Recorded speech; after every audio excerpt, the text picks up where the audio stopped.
وہ سب اس طرف لگی ہوئی ہے. تو یہ چیز ہے جو فتنہ ہے. فتنہ صرف اتنا نہیں ہے کہ حرام سے بچو، فتنہ یہ بھی ہے کہ اپنی ساری سارا شوق اور ساری امنگیں دنیا سے وابستہ کر لو اور آخرت کو بھول جاؤ جہاں ہمیشہ رہنا ہے. یہ پتہ نہیں کہ کل موت آ جائے، قبر میں جا کے میرا کیا بنے گا، اور اللہ تعالیٰ کے سامنے جب پیش ہوں گا تو کیا ہوگا، اس کا دھیان نہیں، بس دھیان لگا ہوا ہے انہی کی طرف. تو اموال کو فرمایا کہ یہ فتنہ ہے. اموالکم.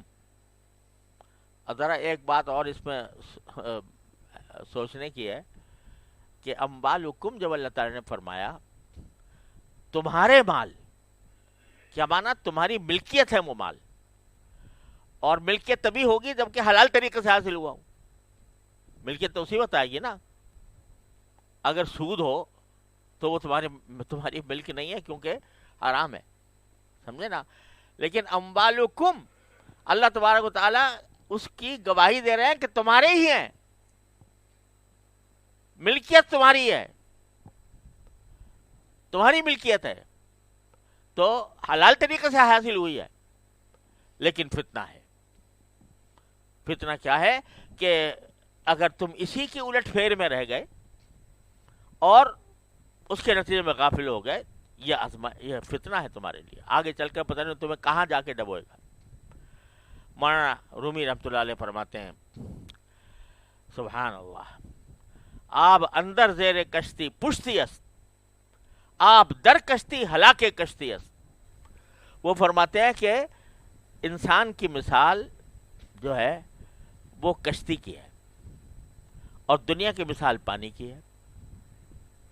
کشتی بغیر پانی کے نہیں چل سکتی نا، کشتی بغیر پانی کے نہیں چل سکتی. اسی طرح انسان بغیر مال کے نہیں چل سکتا. لیکن کشتی جو ہے پانی سے چلتی ہے اس وقت تک جب تک وہ پانی جو ہے اس کے دائیں بائیں آگے پیچھے نیچے رہے. تو کیا ہوگا؟ وہ جو نیچے ہے پانی، آپ اندر زیر کشتی، کشتی کے نیچے جو پانی ہے وہ پشتی است، وہ اس کو دھکا دیتا ہے، آگے کے لیے چلاتا ہے. لیکن آپ در کشتی، اگر وہ پانی جو چاروں طرف ہے وہ اندر آ جائے، کشتی کے اندر گھس آئے، تو کیا ہوگا؟ ہلاک کشتی است، تو کشتی کو برباد کر دے گا، ہلاک کر دے گا. تو دنیا بھی اگر تمہارے چاروں طرف رہے تو کچھ حرج نہیں، چاروں طرف ہے تمہارے. لیکن دل کی کشتی میں نہ داخل ہو. دل کی کشتی میں داخل ہونے کے معنی یہ کہ اب محبت ہے تو مال کی ہے، فکر ہے تو مال کی ہے، شوق ہے تو مال کا ہے. جب یہاں گھس گیا تو وہ تباہ کر دے گا، آخر میں جا کے اللہ بچائے کہاں پہنچائے گا. تو اس لیے یہ اس فکر میں غلطاں پیچاں رہنا، اگر غلطاں پیچاں رہنے کے بغیر اللہ تعالیٰ دے رہا ہے، وہ نعمت ہے اس کی، وہ بھی اللہ تبارک و تعالیٰ کی عطا ہے، اس پر شکر کرنا چاہیے. بغیر کسی غلطاں پیچاں رہے ہوئے، بغیر یعنی اس میں ذہن کی سوچ کا اس کو محور بنائے بغیر اللہ تعالیٰ دے رہا ہے، تو پھر عطا ہے اس کی. حضرت ایوب علیہ السلام غسل کر رہے ہیں، نہا رہے ہیں، نہاتے نہاتے اوپر سے سونے کی تتلیاں گرنی شروع ہو گئیں، سونے کے ٹکڑے آسمان سے برسنے شروع ہو گئے. تو نہانا وانا چھوڑ کے اس کو پکڑنے لگے. تو اللہ تبارک و تعالیٰ نے فرمایا کہ ایوب، کیا تمہیں اب تک ہم نے غنی نہیں کیا؟ یہ جو سونا گر رہا ہے اس سے تمہیں بے نیاز نہیں کیا؟ سب کچھ جو ضرورت کی چیزیں سب کچھ دے رکھی ہیں، اب بھاگ رہے اس سونے کے پیچھے. تو کیا جواب دیا؟ پیغمبری کا جواب ہو سکتا ہے. جواب دیا کہ یا اللہ دے دیا تو آپ نے بہت کچھ ہے، اس سے میں، لیکن جو آپ خود عطا فرمائیں اس سے مستغنی نہیں ہو سکتا. جو آپ خود عطا فرمائیں میں اس سے مستغنی نہیں ہو سکتا. چونکہ میری عطا آپ کی ہے، اس سے مستغنی ہو کے بیٹھوں کہ آپ دے رہے ہیں اور میں کہا میں نہیں لیتا؟ یہ بندگی کے خلاف، یہ امتحان تھا، یہ امتحان تھا حضرت ایوب علیہ السلام کہ دیکھو کیا جواب دیتے ہیں، سمجھے؟ تو وہ اس لیے نہیں لپک رہے تھے کہ وہ سونا اتنا سارا جمع کروں گا تو اس سے کوٹھی بناؤں گا، اس سے بنگلے بناؤں گا، اس سے مال دولت جمع کروں گا، اس لیے نہیں. وہ ان کے پیش نظر وہ سونا نہیں تھا، سونا دینے والا ہاتھ تھا کہ وہ کہاں سے آ رہا ہے، تو اس سے مستغنی نہیں ہو سکتا. تو اللہ تعالیٰ بغیر یہ سوچ کا محور بنائے ہوئے، مبلغ علم بنائے ہوئے، اگر کوئی اللہ تعالیٰ کی طرف سے آ رہا ہے اس کی عطا ہے، اس کو بھی بندہ جو ہے وہ شوق سے لے، لیکن اپنی سوچ کا محور یہ نہ بنائے. یہ معنی ہے اموالکم فتنہ، تمہارے اموال جو تمہارے مملوک ہیں، اور مملوک اسی وقت ہوں گے جب حلال طریقے سے آئے ہوں، تو وہ حلال مال بھی فتنہ ہے. فتنہ ہونے کے معنی یہ کہ وہ اس میں اگر تم اتنے منہمک ہو گئے کہ اس نے انہماک نے تمہیں آخرت سے غافل کر دیا، تو یہ تمہیں ڈبو دے گا، کشتی کے اندر پانی آ جائے گا اور وہ ڈبو دے گا. تو اموال اس طرح فتنہ ہے، اولاد فتنہ ہے، اولادکم فتنہ. اولاد فتنہ کیسے ہے کہ اللہ تعالیٰ نے اولاد کی محبت تو دل میں ڈال دی ہے. اگر اولاد سے محبت نہ ہو وہ پلے کیسے؟ اللہ تعالیٰ نے اس کو پالنے کے لیے دن میں ایسی محبت ڈال دی ہے کہ ماں باپ اس کے لیے اپنی جان قربانے کو کرنے کو تیار ہو جاتے ہیں، اتنی محبت. لیکن اس محبت کے نتیجے میں اگر انسان وہ غافل ہو جائے اپنے فرائض سے، اپنے واجبات سے اور شرعی تقاضوں سے، تو اس صورت میں یہ تمہارے لیے نقصان کا باعث ہوگا. یہ آزمائش ہے. اولاد سے کتنی محبت کرتے ہو؟ اتنی کرتے ہو کہ جتنی اللہ تعالیٰ کو مطلوب ہے، یا اتنی کرتے ہو کہ جو تمہیں اپنے فرائض سے غافل کر دے؟ تو یہ فتنہ ہے اس لحاظ سے. تو دنیا میں رہتے ہوئے اپنے مال و دولت اور اپنے اولاد اور اپنے سارے اعزاء اقربا، ان سب کے بارے میں یہ سمجھو اعتدال کا راستہ اختیار کرو. نہ تو اس سے مکمل اعراض ہے اور نہ اس میں اتنا انہماک ہے کہ جو آخرت سے غافل کر دے. حضور اقدس صلی اللہ علیہ وسلم کے بارے میں پوچھا حضرت عائشہ سے رضی اللہ تعالیٰ عنہ کہ جب رسول کریم صلی اللہ علیہ وسلم گھر میں تشریف لاتے ہیں تو کیسے رہتے ہیں؟ تو حضرت عائشہ فرماتی ہے کان یکون فی محنت اہلہ، رسول کریم صلی اللہ علیہ وسلم اپنے گھر والوں کے ساتھ ان کی جو گھر کے کام ہوتے ہیں اس کے اندر مشغول رہتے تھے. بکری کا دودھ دو لیا، کپڑے دھو لیے، خود اپنے جو ہے سر کی میں سے جو اگر اس کی صفائی کرنی ہے وہ خود صفائی کر لی. اپنے کان یکون فی محنت اہلہ، اپنے گھر والوں کے ساتھ گھر کے کاموں میں رہتے تھے.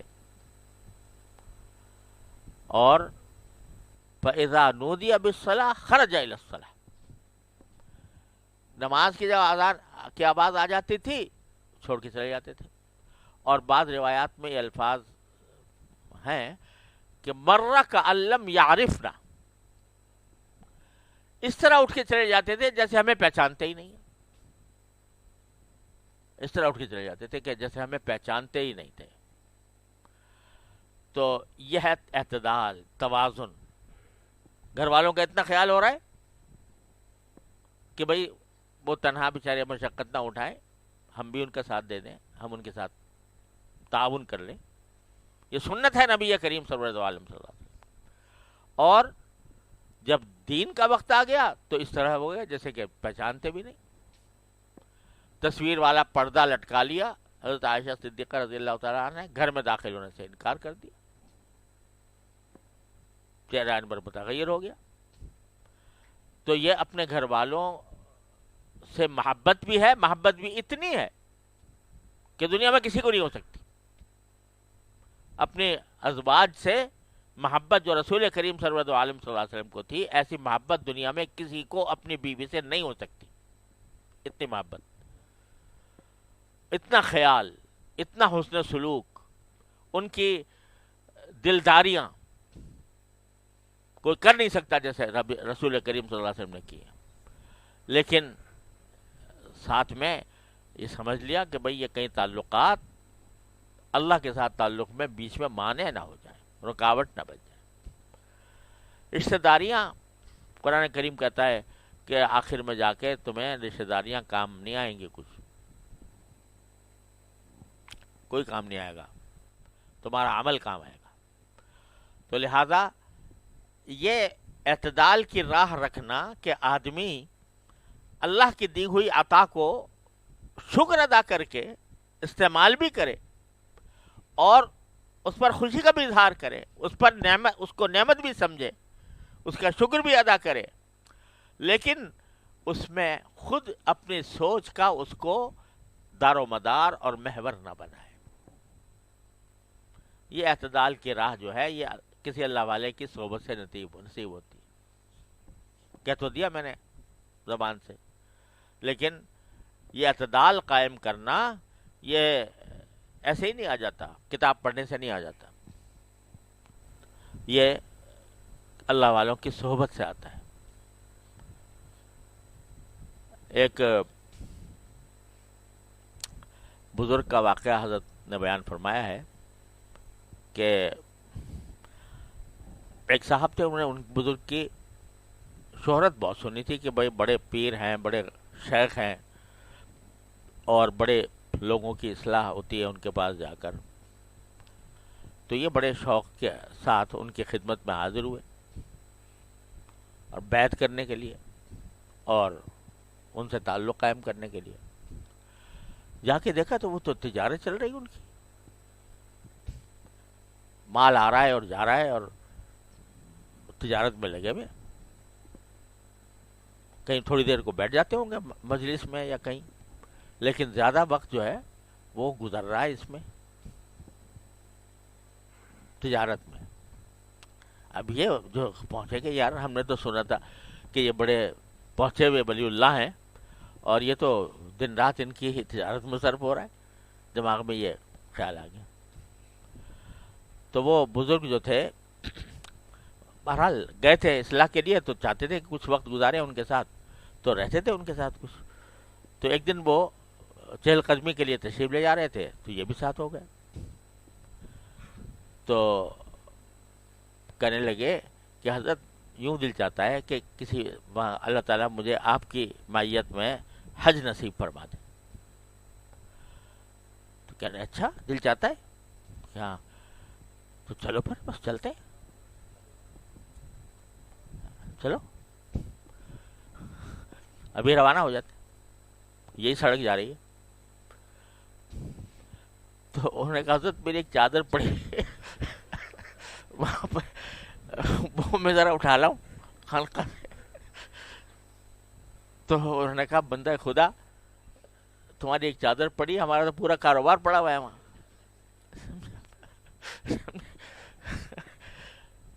تو یہ بتایا کہ وہ تیرے چادر تیرے لیے دنیا ہے اور یہ کاروبار میرے لیے دنیا نہیں ہے. کیوں؟ اس لیے کہ تیرا گزارا اس چادر کے بغیر نہیں ہوگا اور میرا گزارا الحمدللہ میں بھی چلنے کو تیار ہوں. چلو سیدھے ہوتا رہے گا، جو کچھ مال کے ساتھ جو کچھ ہونا ہے ہو جائے گا.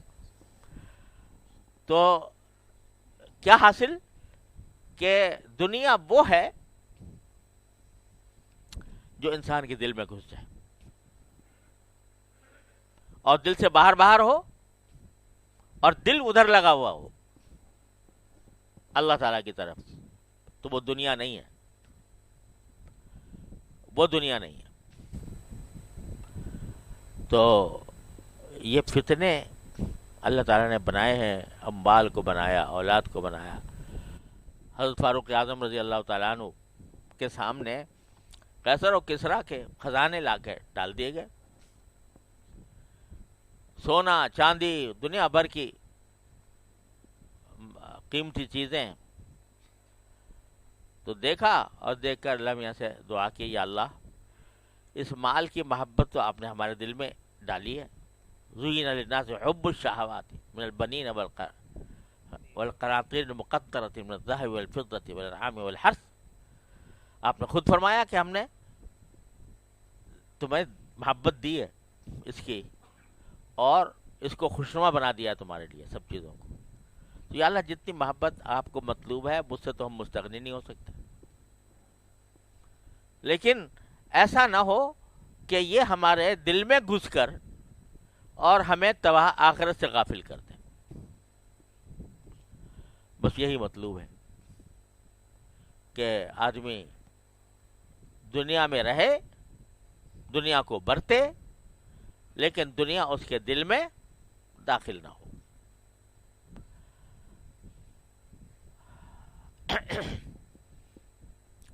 دنیا میں ہوں، دنیا کا خریدار نہیں ہوں، دنیا میں ہوں، دنیا کا خریدار نہیں ہوں، بازار سے گزرا ہوں، دنیا میں ہوں، دنیا کا طلبگار نہیں ہوں، بازار سے گزرا ہوں، خریدار نہیں ہوں۔ حضرت مجذوب صاحب فرماتے ہیں۔ تو اس طرح آدمی گزارے زندگی۔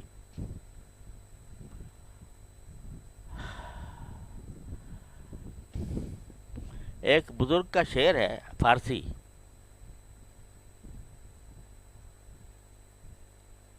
اہل دنیا کافران مطلقاً،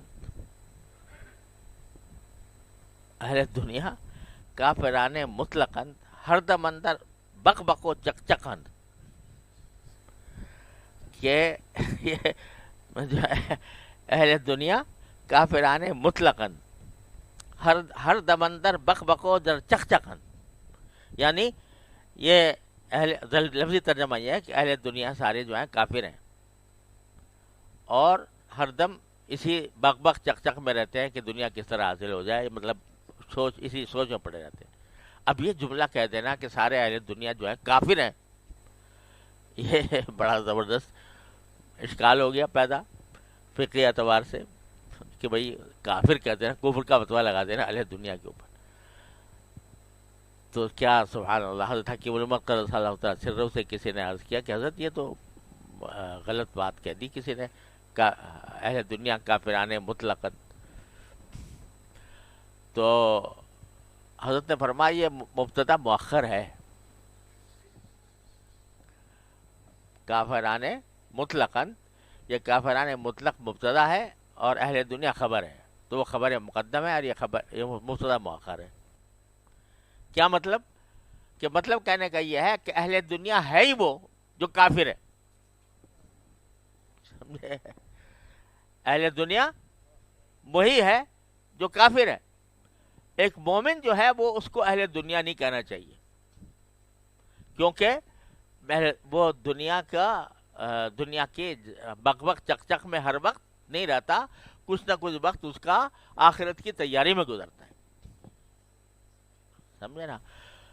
تو یہ کہنے لگے کیسا عجیب جواب دیا کہ یہ اہل دنیا کافران مطلقاً، یہ مبتدا مؤخر ہے، کافران مطلق، اور اہل دنیا جو ہے خبر مقدم ہے، یعنی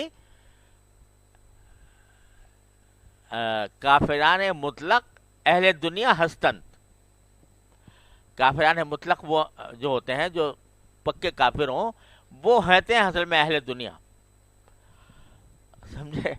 بہرحال یہ ایک لطیفہ تھا، لیکن حاصل یہی ہے کہ دنیا میں رہے آدمی، اور پھر دنیا کا اس طرح طلبگار نہ ہو کہ ہر وقت اس کے دماغ پر اس کی سوچ مسلط رہے. ارے کبھی یہ بھی تو سوچ لو کہ قبر میں جانا ہے، کبھی یہ بھی تو سوچ لو اللہ کے سامنے پیش ہونا ہے، کبھی یہ بھی تو سوچ لو کہ اگر ایمان اور عمل صالح کے ساتھ اللہ تعالیٰ لے گئے دنیا سے تو کیسی نعمتیں ملیں گی، کیسے باغات ہوں گے، کیسے پھل ہوں گے. کل ما رزقوا من ثمرۃ من رزقا ہیں قالوا رزقنا من قبل واتوا به متشابہا، کہ جب بھی کوئی پھل لایا جائے گا تو یہ کہیں گے بھئی یہ تو ہم نے پہلے بھی دیکھا تھا، ہمیں پہلے بھی ملا تھا، لیکن حقیقت میں اس کی لذت، اس کا جو مزہ ہے وہ پہلے سے بہت زیادہ بڑھا ہوا ہوگا. تو ان نعمتوں اور ان خوشیوں کا کبھی دھیان کر کے اور کبھی اس کا شوق پیدا کر کے، امنگ پیدا کر کے، ان اعمال کی امنگ پیدا ہو جائے جو وہاں لے جانے والے ہیں، جو وہاں لے جانے والے ہیں. اور حقیقت میں اگر دیکھا جائے تو صرف غفلت ہے جو راستے میں رکاوٹ ہو رہی ہے، صرف غفلت. اور یہ غفلت ٹوٹ جائے، چلتے پھرتے انسان کا جو ہے زبان پر ذکر ہو، دل میں ذکر ہو، دل میں اللہ تبارک و تعالیٰ سے دعا کر رہا ہو، دل میں اللہ تعالیٰ کی نعمتوں کا شکر ادا کر رہا ہو، اور تصور کر رہا ہو کہ یہ میرے زبان جو چل رہی ہے یہ میرے لیے جنت کا سامان فراہم کر رہی. کیا مشکل ہے چلتے پھرتے؟ مشکل ہے. ایک مشکل یہ ہو سکتی ہے کہ بھئی آدمی آدھا گھنٹہ نکالے، پون گھنٹہ نکالے، وہاں بیٹھ کے جو ہے ذکر کرے، مراقبہ کرے، جو کچھ یہ کرے، ٹھیک ہے وہ بھی کرنا چاہیے. لیکن اگر اس کا موقع نہیں ملتا تو چلتے پھرتے کرنے میں کیا اشکال ہے؟ یہ دماغ کی رو جو چل رہی ہے نا، ہر وقت دماغ کی رو کہے کی طرف چل رہی ہے؟ دنیا کی طرف. اس رو کا رخ بدلو، اس رو کا رخ بدل کر آخرت کی طرف کرو، اللہ تعالیٰ کی نعمتوں کی طرف کرو. اللہ تبارک و تعالیٰ جو نعمتیں عطا فرمانے والے ہیں ان کا شوق پیدا کرو. تصور کرو کہ کیا عالم ہوگا. کبھی تصور کرو کیا عالم ہوگا کہ رسول کریم صلی اللہ علیہ وسلم کا دیدار ہو رہا ہوگا ہر وقت.